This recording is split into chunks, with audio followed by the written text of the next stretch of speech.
जब हम ionization energy समझाते हैं ना, तो इसमें हमारे पास एक फैक्टर आता है। इसको हम कैसे याद करते हैं? इसको हम याद करते हैं स्पेन से। स्पेन मतलब S stands for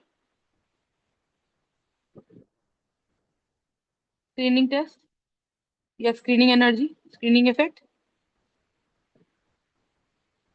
P stands for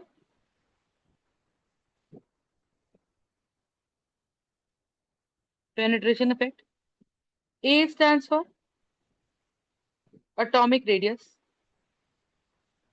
four stands for nuclear energy या nuclear charge. And E stands for electronic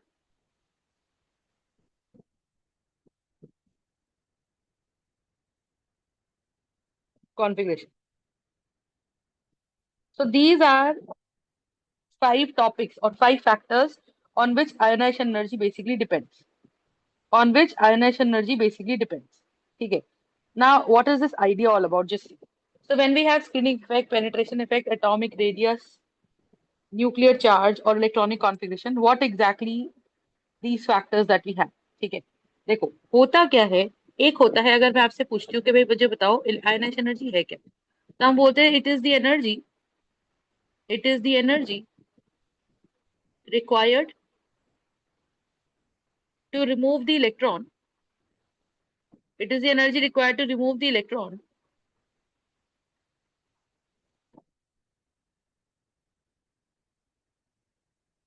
from the atom. It is the energy required to remove the electron from the atom. You get the point? ठीक है, in or from the isolated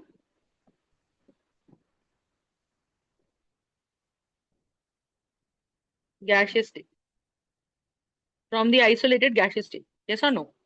So from the isolated gaseous state, that is going to be called as my isolated gaseous state. ठीक है, तो यहाँ पे basically फंडा क्या रहता है? देखो जैसे फॉर एग्जाम्पल मेरे पास, मैंने बोला कि मेरे पास सोडियम है।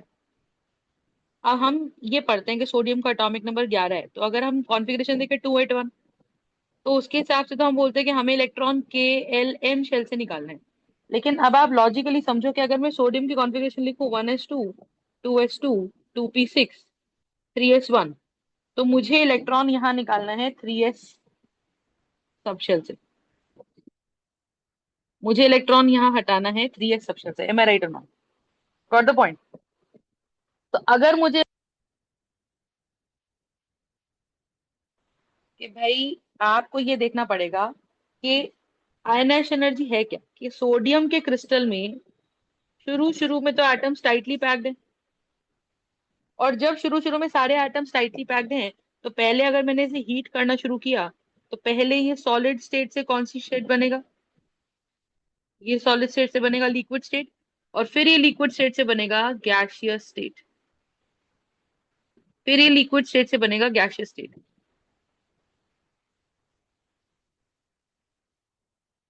Got the point?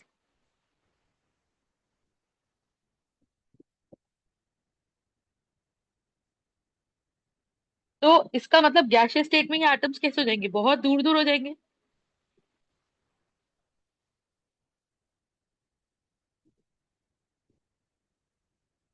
और जब ये एटम्स बहुत दूर दूर हो जाएंगे, तो हम क्या बोल रहे हैं कि अब अगर इस स्टेट में मैं इसको हीट दूंगी, तो वो हीट क्या करेगी? वो तो हीट क्या करेगी कि इसके बीच में जो न्यूक्लियस है, और न्यूक्लियस के चारों तरफ क्या है? न्यूक्लियस के चारों तरफ यहाँ इलेक्ट्रॉन्स है। तो जो हमारे पास यहाँ न्यूक्लियस है, तो न्यूक्लियस पे क्या लग रही है मुझे बताओ? Nucleus is exerting some force of attraction on this electron. Am I right और नॉट? तो अगर न्यूक्लियस इसके ऊपर कुछ तो फोर्स ऑफ अट्रैक्शन लगा रहा है, तो हम यहाँ से क्या बोलेंगे मुझे बताओ? कि अगर ये न्यूक्लियस इनके ऊपर कुछ तो फोर्स ऑफ अट्रैक्शन लगा रहा है, तो हमें हीट देनी पड़ेगी, और फिर ये इलेक्ट्रॉन गोल गोल गोल गोल घूमेगा, और फिर वो इलेक्ट्रॉन पे आउटवर्ड सेंट्रीफ्यूगल फोर्स बढ़ेगी, और एक इवेंचुअली ऐसा टाइम आएगा जब ये इलेक्ट्रॉन एटम को छोड़ के चला जाएगा। तो जब ये इलेक्ट्रॉन एटम को छोड़ के चला जाएगा, तब हम क्या बोलेंगे? तब हम क्या बोलेंगे कि भाई हमारे पास ये क्या केस हो गया? तब हम ये बोलेंगे कि हमारे पास हमने जो हीट दी, इस सिचुएशन में जब एक एटम इतना दूर है दूसरे एटम से कि इसके ऊपर इसका कोई इंपैक्ट नहीं पड़ रहा, then it is called as then it is called as an ionization energy. then it is called as an ionization energy. So what is ionization energy? It is called as the energy given to the atoms in their isolated state, है ना? तुम सोचो कि भाई मैं तो solid state में heat दे दूंगा, तुम सोचो कि मैं सॉलिड स्टेट में हीट दे दूंगा, और अगर मैं सॉलिड स्टेट में हीट दे दूंगा तो इसका मतलब क्या है? अगर मैं सॉलिड स्टेट में हीट दे दूंगा तो इसका मतलब क्या है, बताइए? कि सॉलिड स्टेट में ही हीट देने का मतलब क्या है? तो सॉलिड स्टेट में हीट देने का बेसिक मतलब क्या है? कि वो जो हीट जा रही है वो लैटिस को ब्रेक कर रही है, वो उसको लिक्विड बना रही है ना? फिर लिक्विड से उसको गैसेस बना रही है। तो जो हम हीट दे रहे हैं वो प्योरली हीट सिर्फ इलेक्ट्रॉन निकालने में यूज नहीं हो रही, वो हीट पहले बॉन्ड तोड़ रही है, फिर लिक्विड बना रही है, and so on. Are we understanding this point? तो यहां से मुझे क्या समझ में आएगा, बताइए?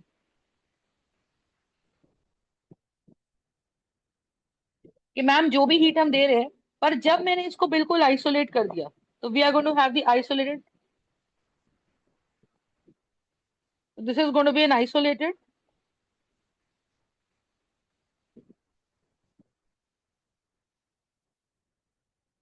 gaseous atom. And when we have this isolated gaseous atom, what exactly does that mean? तो वो जो हीट हम देते हैं उसको हम बोलते हैं हमारी आयोनाइजेशन एनर्जी। बात समझ में आ रही है? उसको हम बोलते हैं हमारी ionization energy. Is the concept clear और नॉट? Just tell me. ठीक बात है। तो आप ये चीज समझो, आप ये चीज समझो कि जब हम इस तरीके से इसको स्टडी करेंगे तो हमें ये क्लैरिटी से पता होना चाहिए कि आयनाइजेशन एनर्जी किन किन फैक्टर्स पे डिपेंड करती है। अब आप लॉजिकली समझो। तो जब मैं ये बोल रही हूँ कि मेरा सबसे इंपॉर्टेंट फैक्टर है पेनिट्रेशन इफेक्ट, तो what is my penetration effect? Just understand.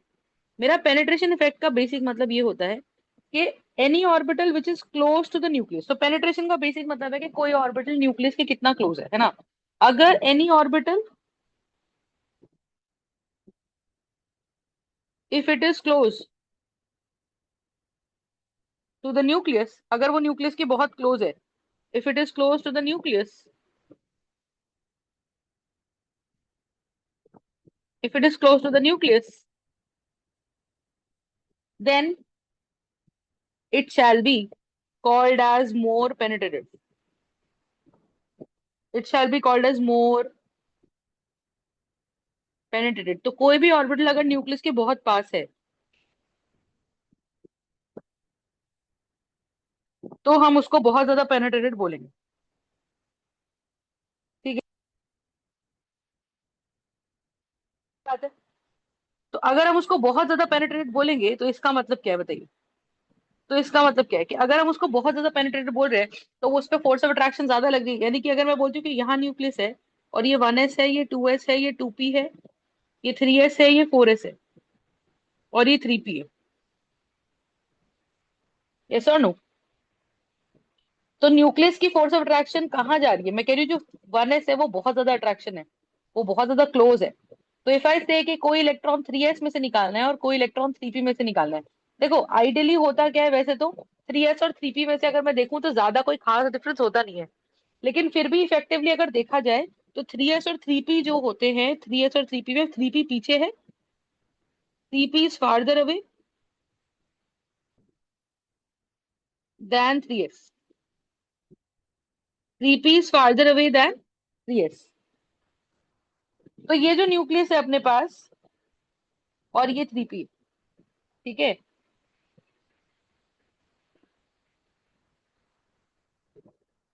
Got the point? तो we will have 3s and we will have 3p, and hence what does that mean? It is farther away than 3s. Are you understanding? So we'll have 1s, we'll have 2s, we'll have 2p, we'll have 3s, we'll have 3p, and then we'll have 4s. Are we understanding my point or not? Got it? तो आप ये चीज समझो कि 3s में से electron निकालना मुश्किल है और 3p में से आसान है, क्योंकि 3p is less penetrated and 3s is more penetrated. तो किस में से इलेक्ट्रॉन निकालने की आयनाइजेशन एनर्जी ज्यादा हो गई? अगर मुझे इलेक्ट्रॉन 3s में से निकालना पड़ेगा तो ionization energy of 3s orbital is definitely more than the ionization energy of 3p orbital. You get the point or not? ठीक है. So this is going to be my penetration effect. So what do you mean by the penetration effect? That if any orbital it is closer to the nucleus, it shall be called as more penetrated. It shall be called as more penetrated. Got the point? So that's the idea. So that's the idea. ठीक बात है. This is going to be my penetration effect. Next हमारे पास इसमें कौन सा factor आता है? Next हमारे पास में फैक्टर आता है which is going to be my atomic radius. Atomic radius क्या होता है? जिसका एटॉमिक रेडियस ज्यादा, एटॉमिक रेडियस ज्यादा तो न्यूक्लियस की फोर्स ऑफ अट्रैक्शन कैसी है? लास्ट इलेक्ट्रॉन से लास्ट शेल से इलेक्ट्रॉन निकालना है. तो अगर हमें लास्ट शेल से इलेक्ट्रॉन निकालना है तो इसका मतलब क्या है कि मैम जो फोर्स ऑफ अट्रैक्शन है न्यूक्लियस की, वो आपको अब समझ में आ रही होगी कि दूर तक जितना बड़ा एटम उतनी फोर्स ऑफ अट्रैक्शन कम, उतनी फोर्स ऑफ अट्रैक्शन कम. कैसे निकालते हैं? Force of attraction is between K Z E into E by R square. यही पढ़ा है हम लोगों ने. जो फोर्स ऑफ अट्रैक्शन होता है वो कितना होता है? K is going to be my electrostatic constant. K is going to be my electrostatic constant. So the idea here is what? That value is going to be 9 into 10 raised to the power 9 Newton meter square per Coulomb square.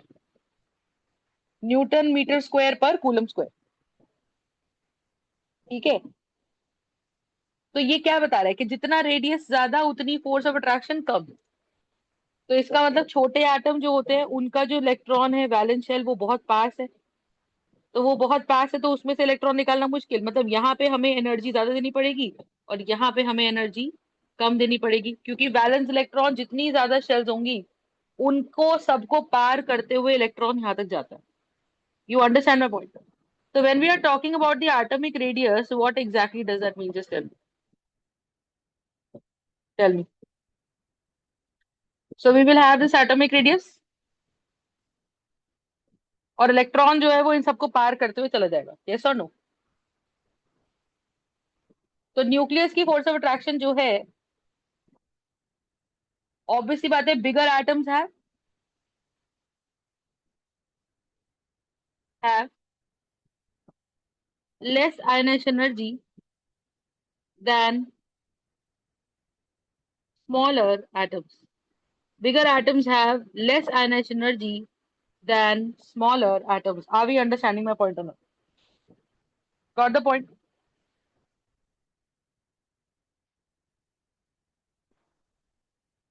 Next, what do we have? Next, what do we have? Next factor is nuclear charge. Next factor is nuclear charge. तो अगर for example, लेकिन nuclear charge का factor जो है ना वो ज्यादातर cases में कहाँ लगता है? न्यूक्लियर चार्ज का फैक्टर ज्यादातर केसेस में अलोंग द पीरियड चलता है. अलोंग द पीरियड चलता है. अलोंग द पीरियड चलने का मतलब क्या है मुझे बताओ? अलोंग द पीरियड चलने का मतलब क्या है? देखो, जैसे मैंने बोला कि भाई मेरे पास एक एटम है, इसमें भी न्यूक्लियस है, इसमें के और एल शेल है, और इसमें भी न्यूक्लियस है और इसमें भी के और एल शेल है. डिफरेंस ज्यादा पता नहीं चलेगा, पर मैंने बोला कि अगर इसके अंदर 19 प्रोटॉन्स है और मैंने बोला कि इसके अंदर 20 प्रोटॉन्स है. Got the point? तो दो इलेक्ट्रॉन्स यहाँ हैं और एक दो तीन चार पाँच छह, छह इलेक्ट्रॉन्स यहाँ हैं और यहाँ 20 प्रोटॉन्स है, तो छह सात आठ और two eight, eight protons electrons इसमें, और फिर इसमें एक इलेक्ट्रॉन है, और मैं इसमें बोल रही हूँ टू एट एट टू. तो नंबर ऑफ शेल्स में कोई खास फर्क आने वाला, नंबर ऑफ शेल्स में कोई खास फर्क आने वाला नहीं है. So we will have two eight and two. Are you understanding my point? So when you have two eight eight and two, इसका मतलब क्या है मुझे बताओ? तो जब हमारे पास टू एट एट टू होता है इसका मतलब क्या है बताइए? कि मैम यहाँ पे 19 प्रोटॉन्स की फोर्स ऑफ अट्रैक्शन है, तो ऑब्वियसली वैलेंस शेल तक कुछ अट्रैक्शन पहुंच रही होगी, और बी एटम के अंदर 20 प्रोटॉन्स की फोर्स ऑफ अट्रैक्शन है, तो ऑब्वियसली वहां पर भी अट्रैक्शन पहुंच रही होगी. पर क्योंकि जितने प्रोटॉन्स ज्यादा, ऑब्वियसली उसका न्यूक्लियस उतना स्ट्रॉन्ग. और जब उसका न्यूक्लियस उतना स्ट्रॉन्ग तो इसका मतलब क्या है? जब उसका न्यूक्लियस उतना स्ट्रॉन्ग तो इसका मतलब क्या है, बताइए। जब उसका न्यूक्लियस उतना स्ट्रॉन्ग तो इसका मतलब क्या है? कि भाई force of attraction valence shell पे बहुत ज्यादा। तो another factor which is going to be effecting, तो ये अलॉन्ग द पीरियड ज्यादा चलता है, डाउन द ग्रुप क्यों नहीं चलता वो देखते हैं अभी। देखो न्यूक्लियर चार्ज बढ़ेगा है ना, तो नंबर ऑफ प्रोटॉन्स बढ़ गए। नंबर ऑफ प्रोटॉन्स बढ़ गए तो मैं आपको ऐसे बोलूंगी कि बेटा जेड बढ़ गया। ठीक है, लेकिन हमेशा ध्यान रखना, out of nuclear charge and distance, generally generally देखो रूल वायलेट तो कभी भी हो सकता है, लेकिन जनरली आप ऐसे देखने को मिलेगा कि रेडियस के हिसाब से रिलेशन ज्यादा सही निकल जाते हैं। तो radius dominates more over atomic charge. तो radius dominates more over atomic charge. ठीक है, या न्यूक्लियर चार्ज।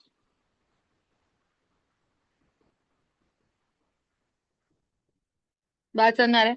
तो radius dominates more over atomic या न्यूक्लियर चार्ज हमेशा। ठीक है, तो जब भी आप रिलेशन जो लोगे ना डिसीजन, वो रेडियस के हिसाब से लोगे। या और रेडियस से भी ऊपर डोमिनेट कौन करता है, हमारी इलेक्ट्रॉनिक कॉन्फ़िगरेशन। इलेक्ट्रॉनिक कॉन्फ़िगरेशन से ही हमें फाइनल डिसीजन लेना है। तो जिसकी इलेक्ट्रॉनिक कॉन्फ़िगरेशन बहुत ज्यादा स्ट्रॉन्ग, ठीक है, वो क्या करेगा? जिसकी इलेक्ट्रॉनिक कॉन्फ़िगरेशन बहुत ज्यादा स्ट्रॉन्ग, वो क्या करेगा? या बहुत स्टेबल, या फुल्ली फिल्ड, या हाफ फिल्ड। ठीक है, सो जिसकी इलेक्ट्रॉनिक कॉन्फ़िगरेशन ज्यादा स्टेबल, फुल्ली फिल्ड या हाफ फिल्ड, वो हमारा ज्यादा अच्छे से अट्रैक्शन देगा इलेक्ट्रॉन को। तो उस एटम में से इलेक्ट्रॉन निकालना मुश्किल, और अगर हमें इलेक्ट्रॉन निकालना है तो हमें उसमें बहुत ज्यादा एनर्जी देनी पड़ेगी। ठीक बात है? Is this concept clear to both of you और नॉट?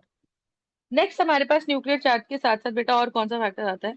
नेक्स्ट हमारे पास न्यूक्लियर चार्ज के साथ साथ एक इंपॉर्टेंट फैक्टर और आता है, which is going to be my fully filled and half filled configurations, which is going to be my electronic configurations. Yes or no? Got this point?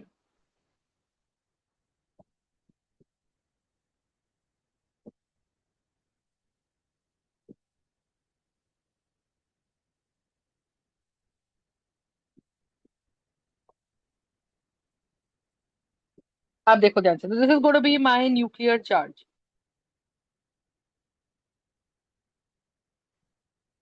ठीक है, तो this is going to be the basic idea. अब देखो एक चीज, अब जैसे for example हम क्या पढ़ते हैं, ध्यान सुनिएगा। मैंने बोला, जैसे हम कहते हैं डाउन द ग्रुप जा रहे हैं, मैंने बोला रेडियस इंपॉर्टेंट फैक्टर है, ध्यान से देखिएगा क्यों। डाउन द रेडियस या डाउन द ग्रुप, जैसे मैंने बोला कि मेरे पास कौन है, lithium, sodium, potassium, rubidium, caesium. Lithium की कॉन्फ़िगरेशन होती है 2 1, इसमें दो शेल्स है। तो इसके लिए मैक्सिमम एन की वैल्यू क्या हो जाएगी, 2। ये है 2 8 1, सो दिस इज एन की वैल्यू कितनी हो जाएगी, 3। यहाँ क्या है, 2 8 8 1, तो यहाँ पे एन की वैल्यू कितनी हो जाएगी, बोलो, 4। ये कितना है, 2 8 18 8 1, तो इसमें एन की मैक्सिमम वैल्यू कितनी हो जाएगी, 5। तो आप मुझे एक सिंपल सी बात बताओ, क्या आप लिखते हो radius is directly proportional is equal to 0.529 n square by Z? ये लिखते हो ना? तो यहाँ पे मैं अगर फोर्स ऑफ अट्रैक्शन लिखूं तो मैं क्या लिखूंगी, K Z E square by R square. यही तो फोर्स ऑफ अट्रैक्शन है जिसको हम तोड़ने की कोशिश कर रहे हैं। बोलो, आया ना? एक एटम अगर है और ये न्यूक्लियस है और इसमें बहुत सारी शेल्स हैं, और यहाँ पे जेड प्रोटॉन्स है, और हर एक प्रोटॉन का चार्ज कितना होता है? तो charge of every proton is 1.602 into 10 की पावर -19 कूलम, और इसी को हम ई बोलते हैं। तो जेड ई हो जाएगा। और यहाँ हमारे पास क्या है?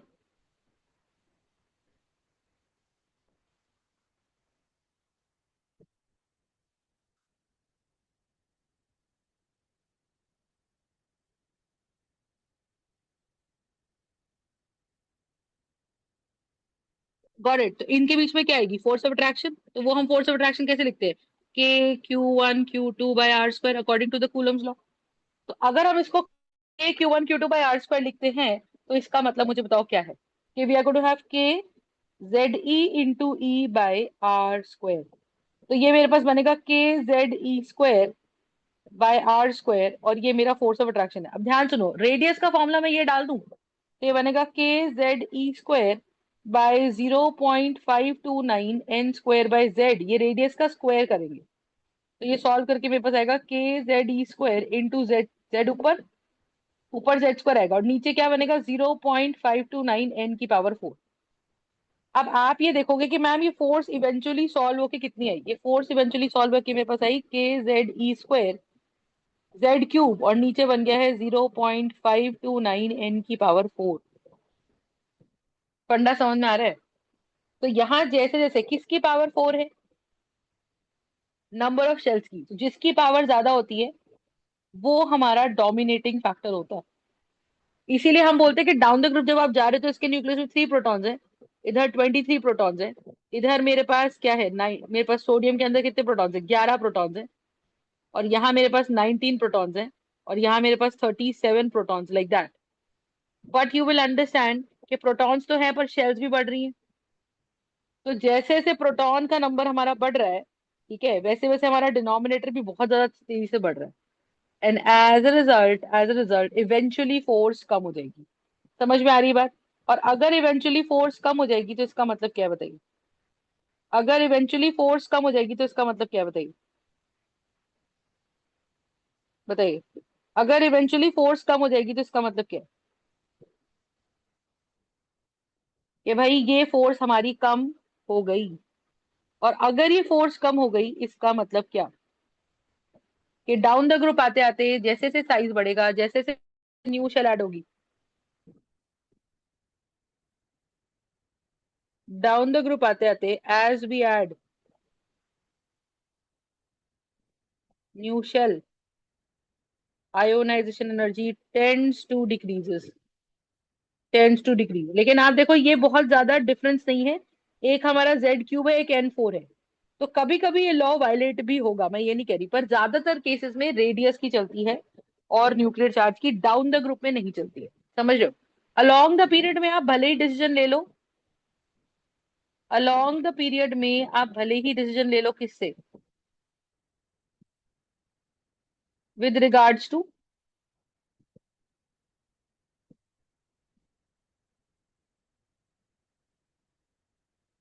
The atomic, with regards to the nuclear.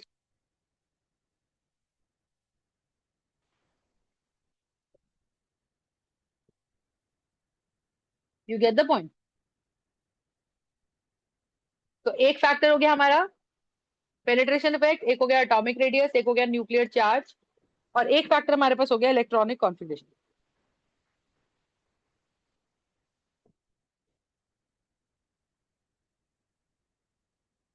एक हमारा फैक्टर है electronic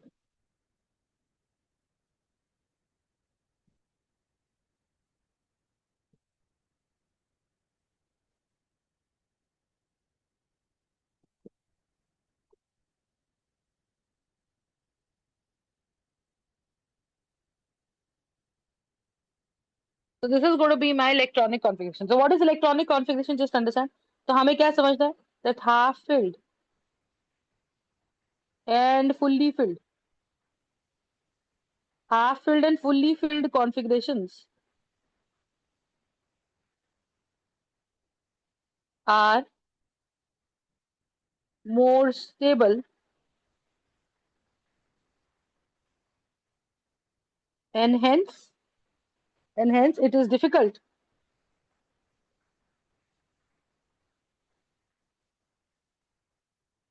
and hence it is difficult to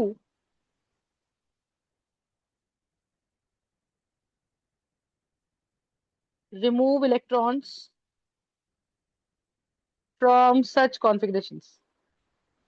Thumbs up or thumbs down, are you guys understanding? तो आयनाइजेशन एनर्जी ज्यादा हो जाती है। तो हमें क्या समझना है कि जो हमारा डी, हमारा F14 is more stable then D10, is more stable then P6, is more stable then S2। ऐसे ही मेरा F17 is more stable then D5, is more stable then P3, is more stable then S1। ठीक है? तो इनमें से electron निकालना बहुत मुश्किल है। और जो ज्यादा स्टेबिलिटी है, तो ये स्टेबिलिटी का ऑर्डर है अपना, ये हमारा स्टेबिलिटी का ऑर्डर है। तो स्टेबिलिटी के ऑर्डर के हिसाब से अगर हम देखें, तो किस में से इलेक्ट्रॉन निकालना मुश्किल है, किस में से इलेक्ट्रॉन निकालना मुश्किल है। तो अगर मैं बोलूं कि बताओ F17, F14 और P6, किस में से इलेक्ट्रॉन निकालना मुश्किल होगा, तो आप बोलोगे F14 में से इलेक्ट्रॉन निकालना मुश्किल होगा। लेकिन इसको हम एक फॉर्मूले से देखते हैं कि नंबर ऑफ एक्सचेंजेस देखने पड़ते हैं। जितने एक्सचेंजेस ज्यादा, what is the formula of the number of exchanges, n into n minus 1 by 2. So as the number of exchanges increases, as as the number of exchanges increases, ठीक है, तो जैसे जैसे नंबर ऑफ एक्सचेंजेस बढ़ेंगे, वैसे वैसे क्या होगा, as the number of exchanges increases, more will be the stability of that configuration. More will be the stability of that configuration. More will be the stability of that configuration. Got the point? तो यहाँ n क्या है, यहाँ n क्या है बताइए। n is the number of electrons having same spin. It is the number of electrons having same spin. You get the point? तो अगर मैंने फॉर एग्जाम्पल आपको बोला कि मेरे पास 1 2 3 4 5, 2 3 4 5 6 और 7 एफ ऑर्बिटल्स कितने होते हैं, there are 7 F orbitals, there are 7 F orbitals, am I right और नॉट। तो अगर मेरे पास 7 एफ ऑर्बिटल होंगे, तो हमारे पास होगा क्या, 1 2 3 4 5 6 7। तो अगर मैंने लिखा F7 कॉन्फ़िगरेशन, F7 कॉन्फ़िगरेशन का मतलब क्या है कि इस शेल के अंदर सिर्फ 7 ही इलेक्ट्रॉन्स है, और 7 के 7 इलेक्ट्रॉन्स की जो वो है, वो कितनी है, 7 के 7 इलेक्ट्रॉन्स की जो शेप है, वो कितनी है, that is going to be nothing but F7। तो ये इतना आएगा 7 into 7 - 1 by 2। So this is going to be 7 into 6 by 2. This is going to be 7 into 3. That is going to be 21. Got the point? That is going to be 21. तो क्या है कि ये वाला इलेक्ट्रॉन इसमें जा सकता है, ये वाला 3 के साथ एक्सचेंज कर सकता है, फर्स्ट वाला 4th के साथ, फर्स्ट वाला 5th के साथ, फर्स्ट वाला 6th के साथ, फर्स्ट वाला 7th के साथ। So like that. So the idea here is we are going to have 7 times 3. और यही अगर मैं आपसे पूछूं कि मेरे पास F14 है, 1 2 3 4 5 6, 1 2 3 4 5 6 7, और यहाँ मेरे पास कैसे इलेक्ट्रॉन है, 1 2 3 4 5 6 7, और एक मेरे पास क्या है यहाँ पे, 1 2 3 4 5 6 7। So how many electrons do you think we have? We have 7 times electrons. 7 into 7 - 1 by 2. 7 किसके लिए ले रही हूँ, 7 रेड इलेक्ट्रॉन्स के लिए। और दूसरे 7 कौन से ले रही हूँ, 7 into 7 - 1 by 2। तो ये आ जाएगा मेरे पास 7 into 6 by 2, प्लस ये वाला कितना आ जाएगा मेरे पास, 7 into 6 by 2। This is going to be 3। और ये मेरे पास कितना आ जाएगा, this is going to be 3। तो ये आ जाएगा 21 एक्सचेंजेस हो गए मेरे ब्लू वाले सेम स्पिन के साथ, और रेड वाले 21 स्पिन हो गए मेरे रेड वाले इलेक्ट्रॉन से। ऐड करके कितने इलेक्ट्रॉन आ गए, 42 electrons. Are we understanding this part? तो अगर मेरे पास यहाँ पे 42 इलेक्ट्रॉन्स है, गॉट द पॉइंट। तो अगर मेरे पास यहाँ पे 42 इलेक्ट्रॉन्स है, इसका मतलब क्या है कि 42 एक्सचेंजेस है, तो जितने ज्यादा एक्सचेंजेस होंगे, उतना ज्यादा वो कॉन्फ़िगरेशन ज्यादा स्टेबल होगी। मतलब टाइम टू टाइम वो कॉन्फ़िगरेशन उतनी एनर्जी रिलीज करती जा रही है, एनर्जी रिलीज करती जा रही है। तो अब क्या हो रहा है, जितनी एनर्जी कम, न्यूक्लियस उसको अपना उतना स्ट्रांगली खींच के रखेगा अपनी तरफ। एज अ रिजल्ट जितना क्लोज टू न्यूक्लियस, उतना इलेक्ट्रॉन निकालना उसके अंदर से मुश्किल। Are we understanding this part not? Concept समझ में आ गया? तो अब आप ये देखो, एक्सचेंजेस निकाल के देख सकते हो, D5 में कितने एक्सचेंजेस हो जाएंगे देखो। अगर मेरे पास D5 की कॉन्फ़िगरेशन है, तो आपको पता है it is a half fill D5, 1 2 3 4 5। तो हमारे पास क्या हो जाएगा, 1 2 3 4 5, तो we gonna have 5 into 5 minus 1 by 2, तो ये कितना आ जाएगा 5 into 4 by 2. So this is going to be here going to be 10 electrons. Am I right or not? अगर मैं बोलती हूँ मेरे पास P3 है, तो P3 में कितने, तो P3 में कितना है बेसिकली, एक, तीन अनपेड इलेक्ट्रॉन्स हो गए, तो 3 into 3 minus 1 by 2. तो यहाँ पे मेरे पास कितने हो जाएंगे, 3 into 2 by 2. तो this is going to be my 3 exchanges and this is going to be my 10 exchanges.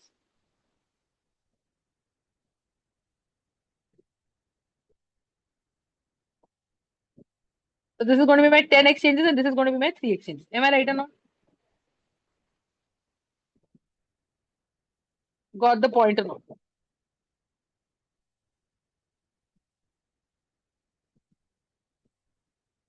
ठीक है, तो ऐसे ऐसे एक्सचेंजेस निकालते जाओ, तो जो भी इलेक्ट्रॉनिक कॉन्फ़िगरेशन ज्यादा स्टेबल है उसमें से इलेक्ट्रॉन निकालना हमारे लिए उतना ही मुश्किल है.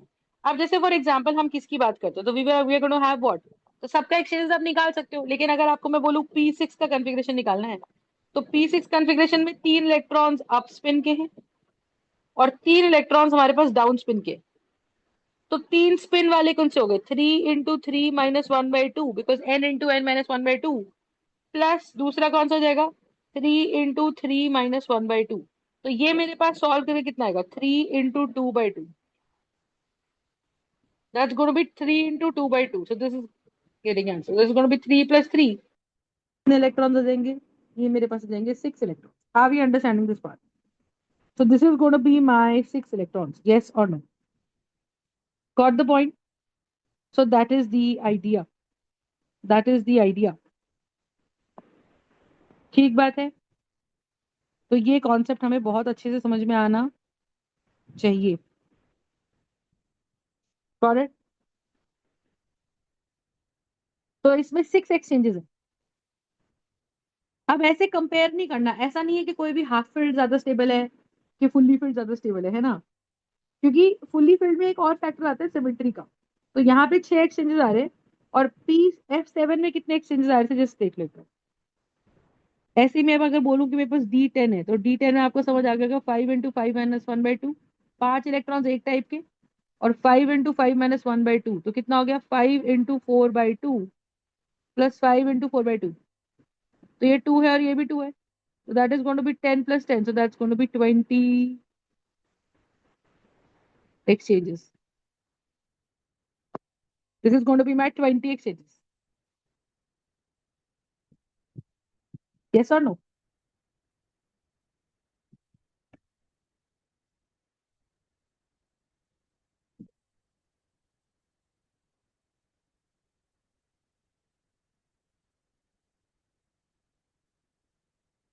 So we are going to have D10 and that is going to be my 20 exchanges. Yes or no?